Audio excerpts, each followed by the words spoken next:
Hi అండి, నేను మీ Shilpa Vinay. Welcome to Vinsy kitchen. ఈరోజైతే మనం జొన్న రవ్వతో చేసే 3 రకాల హెల్తీ రెసిపీస్ని చూద్దాము. జొన్నలు, జొన్న పిండి, జొన్న రవ్వ ఇవన్నీ కూడా హెల్త్కి చాలా మంచిదండి. ఫైబర్ ఎక్కువగా ఉంటుంది, ప్రోటీన్ ఎక్కువగా ఉంటుంది, ఆరోగ్యానికి చాలా మంచిది. డయాబెటీస్ ఉన్న వాళ్ళు కూడా హ్యాపీగా తినొచ్చు. ఇంకా వెయిట్ లాస్ అవ్వాలనుకున్న వాళ్ళకి ఈ రెసిపీస్ చాలా బాగా ఉపయోగపడతాయి. ముందైతే మనం జొన్న రవ్వతో జావ ఎలా తయారు చేసుకోవాలో చూద్దాము.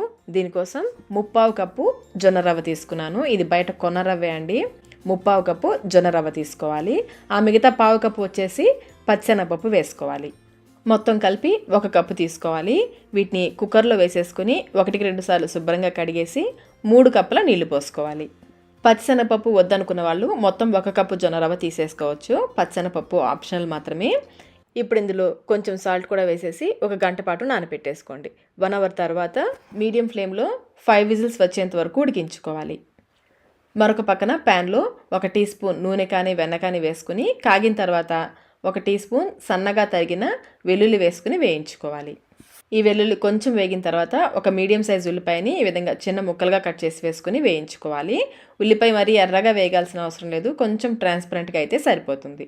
ఇలా వేయించుకొని ఇప్పుడు ఇందులో 1/4 కప్పు క్యారెట్ ముక్కలు, 1/4 కప్పు పచ్చి బఠానీ, మీకు నచ్చిన వెజిటబుల్స్ వేసుకోవచ్చండి. నేనైతే క్యారెట్ బఠానీ వేస్తున్నాను. ఇంకా స్వీట్ కార్న్ వేసుకోవచ్చు, మీకు నచ్చిన వెజిటబుల్స్ వేసుకోవచ్చు. ఇవి ఉడకడానికి కొంచెం సాల్ట్ కూడా వేస్తే ఇవి త్వరగా మగ్గుతాయి. ఇలా కలిపేసి మూత పెట్టేసి లో ఫ్లేమ్లో ఉడికించుకోవాలి. మనం కూరగాయలు కట్ చేసుకుని వాటిని ఉడికించుకునే లోపే జొన్న రవ్వ కూడా చక్కగా ఉడికిపోయింది. కొంచెం రవ్వ తీసుకుని చేత్తో నొక్కి చూస్తే సాఫ్ట్గా ఉండాలి. అలా ఉంటే రవ్వ ఉడికినట్లే. ఒకవేళ మీకు పొరపాటున రవ్వ ఉడకకపోతే మరి కొంచెం నీళ్ళు పోసి ఉడికించుకోవచ్చు. నాకైతే రవ్వ చక్కగా ఉడికిపోయిందండి, చాలా సాఫ్ట్గా ఉడికిపోయింది. ఇప్పుడు ఇందులో తగినన్ని నీళ్లు పోసి కొంచెం పలుచగా కలుపుకోవాలి. మనకి కన్సిస్టెన్సీ జావలాగా ఉండాలి. నేనైతే 2 కప్పుల నీళ్లు పోసానండి. ఈ కన్సిస్టెన్సీ వచ్చేంత వరకు నీళ్లు పోసుకుని పక్కన పెట్టేసుకోండి. మీకు జావ కొంచెం చిక్కగా కావాలనుకుంటే నీళ్ళు కొంచెం తగ్గించి పోసుకోవచ్చు. కూరగాయలు కూడా చక్కగా ఉడికిపోయాయి. మరీ మెత్తగా ఉడకాల్సిన అవసరం లేదు, కొంచెం పచ్చిదనం తగ్గితే సరిపోతుంది. ఇప్పుడు దీంట్లో 1 టీ స్పూన్ మిరియాల పొడి, సన్నగా తరిగిన కొత్తిమీర కూడా వేసుకుని ఒక్కసారి కలిపేసుకోండి. ఇందులో మనం కారం ఏమి వేయమండి, కారానికి తగ్గట్టుగా మిరియాల పొడి వేసుకోవాలి. ఇంకా మీరు కావాలంటే సన్నగా తరిగిన పచ్చిమిర్చి కూడా వేసుకోవచ్చు. ఇప్పుడు ఇందులో మనం ఉడికించి పెట్టుకున్న జొన్న జావ ఉంది కదా, అది పోసేసుకోవాలి. ఫ్లేమ్ని లోలో పెట్టేసుకుని అంతా ఒకసారి బాగా కలిసేలాగా కలుపుకోవాలి. మీకు చిక్కగా అనిపిస్తుంది అనుకుంటే మరి కొంచెం నీళ్ళు పోసుకోవచ్చు. అలాగే ఒకసారి టేస్ట్ చెక్ చేసుకుని సాల్ట్ కానీ మిరియాల పొడి కానీ తగితే వేసి కలుపుకోవచ్చు. నేనైతే కొంచెం సాల్ట్ వేస్తున్నాను. అంతా ఒకసారి బాగా కలిసేలాగా కలిపేసుకుని మళ్ళీ మూత పెట్టేసి 5 నిమిషాల పాటు లో ఫ్లేమ్లో ఉడికించుకోవాలి. ఈ ఫ్లేవర్స్ అన్నీ కూడా ఈ జావకి బాగా పట్టి మంచి రుచి వస్తుంది. 5 నిమిషాల తర్వాత స్టవ్ ఆఫ్ చేసేసుకోవడమే. అంతేనండి, ఎంతో హెల్దీ టేస్టీ జొన్న జావ రెడీ అయిపోయింది. మార్నింగ్ బ్రేక్ఫాస్ట్గా కానీ నైట్ డిన్నర్గా కానీ హ్యాపీగా తీసుకోవచ్చు. ముఖ్యంగా బరువు తగ్గాలనుకునే వాళ్ళకి ఇది చాలా చాలా మంచిది. వేడివేడిగా తింటే చాలా బాగుంటుందండి. ఈ చల్లటి వాతావరణంలో కొంచెం మిరియాల పొడి కొంచెం ఎక్కువ వేసుకొని ఘాటుగా తింటుంటే చాలా అంటే చాలా బాగుంటుంది. అలాగే నేను మా పాప కోసం అయితే పైన కొంచెం నెయ్యి కూడా వేస్తాను. నెయ్యి వల్ల మంచి టేస్ట్ వస్తుంది. నెయ్యి కూడా హెల్త్కి మంచిదే కాబట్టి 1/2 టీ స్పూన్ నెయ్యి కూడా వేసి కలిపించారంటే చాలా రుచిగా ఉంటుంది.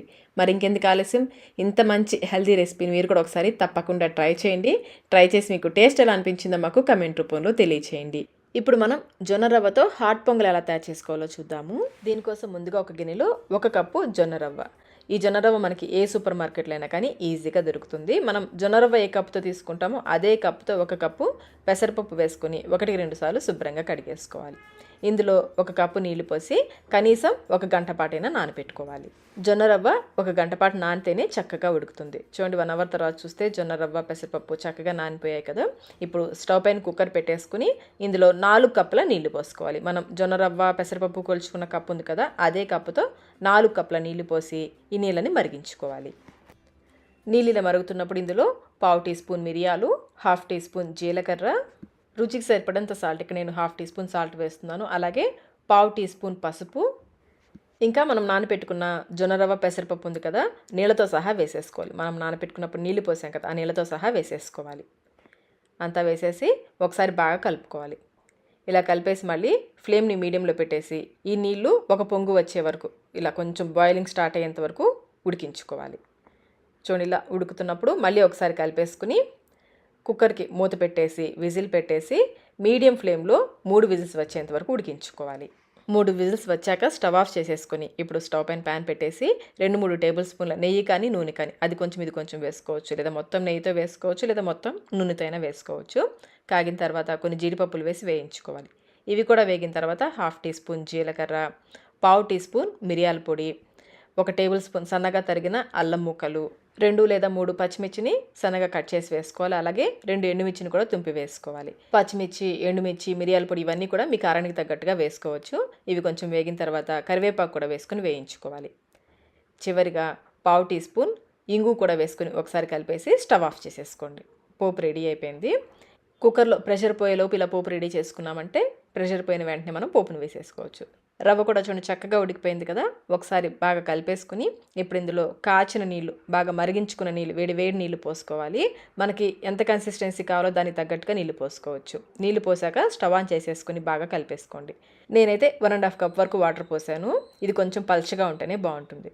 చూడండి ఈ విధంగా కలిపేసుకుని ఇప్పుడు ఇందులో మనం రెడీగా ఉంచుకున్న పోపు ఉంది కదా అది వేసేసుకోవాలి. ఈ పోపు ఇందులో బాగా కలిసేలాగా కలిపేసుకుని ఒకసారి టేస్ట్ చెక్ చేసుకోండి. సాల్ట్ తగ్గితే వేసుకోవచ్చు. నేనైతే కొంచెం సాల్ట్ వేస్తున్నాను. అంతా ఒకసారి బాగా కలిపేసుకుని సర్వ్ చేసేసుకోండి. వేడిగా తింటేనే బాగుంటుందండి. చల్లగా అయిందంటే గట్టిగా అయిపోతుంది. వేడిగా తింటే ఈ జొన్న రవ్వ పొంగలి చాలా అంటే చాలా రుచిగా ఉంటుంది. చాలా హెల్తీ కూడా.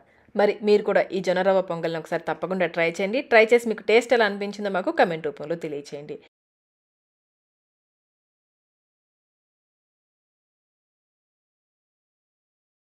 ఇక నేను 1 కప్పు జొన్న రవ్వ తీసుకున్నాను. ఒకసారి నీళ్ళతో కడిగేసి అరకప్పు నీళ్లు పోసి 1 గంట పాటు నానబెట్టుకోవాలి. కనీసం అరగంట పాటైనా నానబెట్టుకోవాలి. అప్పుడే జొన్న రవ్వ చక్కగా ఉడుకుతుంది. రవ్వ నానిన తర్వాత స్టవ్ పైన ప్యాన్ కానీ అడుగు మందంగా ఉన్న గిన్నె కానీ పెట్టేసుకుని 3 కప్పుల నీళ్లు పోసుకోవాలి. 1 కప్పు రవ్వకి 3 కప్పుల నీళ్లు పోసేసుకుని ఈ నీళ్ళని మరిగించుకోవాలి. నీళ్ళు ఇలా మరుగుతున్నప్పుడు ఫ్లేమ్ని లోలో పెట్టేసుకుని కొంచెం సాల్ట్ వేసుకోవాలి. మరి ఎక్కువ వేసుకోవద్దు, చాలా కొంచెం వేసేసుకుని మనం నానబెట్టుకున్న జొన్న రవ్వని నీళ్ళతో సహా వేసేసుకోవాలి. రవ్వ వేసాక మళ్ళీ ఫ్లేమ్ని మీడియంలో పెట్టేసుకుని వెంటనే కలిపేసుకోవాలి, లేదంటే ఉండకట్టేస్తుంది. ఇలాగే కలుపుతూ ఇది కొంచెం ఉడుకుతున్నట్లుగా ఉన్నప్పుడు మూత పెట్టేసి కొంచెం పక్కకు పెట్టుకోండి, లేదంటే పొంగిపోతుంది. మీడియం ఫ్లేమ్లోనే మధ్యలో కలుపుకుంటూ ఉడికించుకోవాలి, లేదంటే అడుగు పట్టేసుకుంటుంది.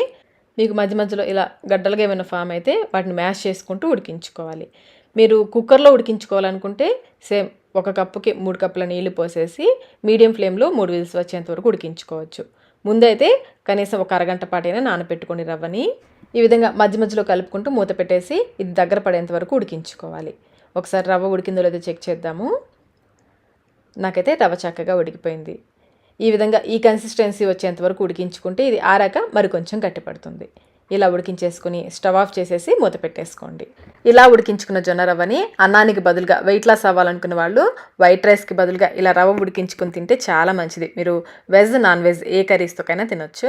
బరువు తగ్గాలనుకున్న వాళ్ళు, ఇంకా డయాబెటీస్ ఉన్న వాళ్ళు ఎక్కువగా జొన్న రొట్టెలు తింటుంటారు కదా. జొన్న రొట్టెలు చేయడం కష్టం అనుకునే వాళ్ళు చక్కగా ఈ విధంగా జొన్న రవ్వతో అన్నం వండుకొని తినేయచ్చు. మధ్యాహ్నం లంచ్గా చేసుకోవచ్చు, నైట్ డిన్నర్లో కూడా తీసుకోవచ్చు. చూసారు కదా జొన్న రవ్వతో చేసే 3 రకాల హెల్దీ రెసిపీస్ని. మరి మీరు కూడా ఈ రెసిపీస్ని తప్పకుండా ట్రై చేయండి. ఏ రెసిపీ బాగా నచ్చిందో కమెంట్ రూపంలో తెలియచేయండి. వీడియో నచ్చినట్లయితే లైక్ చేయండి, మీ ఫ్రెండ్స్కి ఫ్యామిలీ మెంబర్స్కి షేర్ చేయండి. మన ఛానల్ని ఫస్ట్ టైం చూస్తున్నట్లయితే సబ్స్క్రైబ్ కూడా చేసుకోండి. Thank you.